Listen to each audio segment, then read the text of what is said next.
Hello, പെട്ടെന്ന് തയ്യാറാക്കി എടുക്കാൻ പറ്റിയ ഒരു അടിപൊളി ഈവനിങ് സ്നാക്സായ തരിക്കേക്കിൻ്റെ റെസിപ്പി ആയിട്ടാട്ടോ ഇന്ന് വന്നത്. ഇതിനാവശ്യമായിട്ടുള്ള ഇൻഗ്രീഡിയൻസ് വറുത്ത് വെച്ച റവ, പഞ്ചസാര, മുട്ട, അപ്പക്കാരം, ഏലക്കായ. ഈ മുട്ട, റവ, പഞ്ചസാര, ഏലക്കായ എന്നിവ മിക്സിയിൽ നന്നായിട്ട് അടിച്ചെടുക്കുക. പക്ഷേ അതിലേക്ക് കുറച്ച് അപ്പക്കാരം, കളറിന് ആവശ്യമായിട്ടുള്ള കുറച്ച് മഞ്ഞൾപ്പൊടി ഇട്ട് കൊടുക്കുക. നന്നായിട്ട് ഇളക്കി കൊടുക്കുക. ഈ ബാറ്റർ അധികം കട്ടിയാവാനും പറ്റില്ല, അധികം ലൂസാവാനും പറ്റില്ല. ഞാനിവിടെ ഒരു കപ്പ് റവയാട്ടോ എടുത്തത്. എന്നിട്ട് സ്റ്റൗ ഓൺ ചെയ്യുക. കുക്കർ അടുപ്പത്ത് വയ്ക്കുക. ചൂടായതിന് ശേഷം അതിൽ കുറച്ച് വെളിച്ചെണ്ണ ഒഴിച്ച് കൊടുത്ത് ഒന്ന് ചുറ്റിച്ചതിന് ശേഷം ഈ ബാറ്റർ ഇതിലേക്ക് ഒഴിച്ചു കൊടുക്കുക.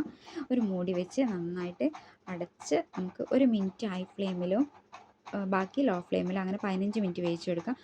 കുക്കറിൻ്റെ മൂടി ഉണ്ടെങ്കിൽ വിസിൽ ഊരി വെച്ചിട്ട് നമുക്കിതുപോലെ വേവിച്ചെടുക്കാവുന്നതാണ്. അടിപൊളി തരിക്കേക്ക് ഇവിടെ റെഡി ആയിട്ടുണ്ട്.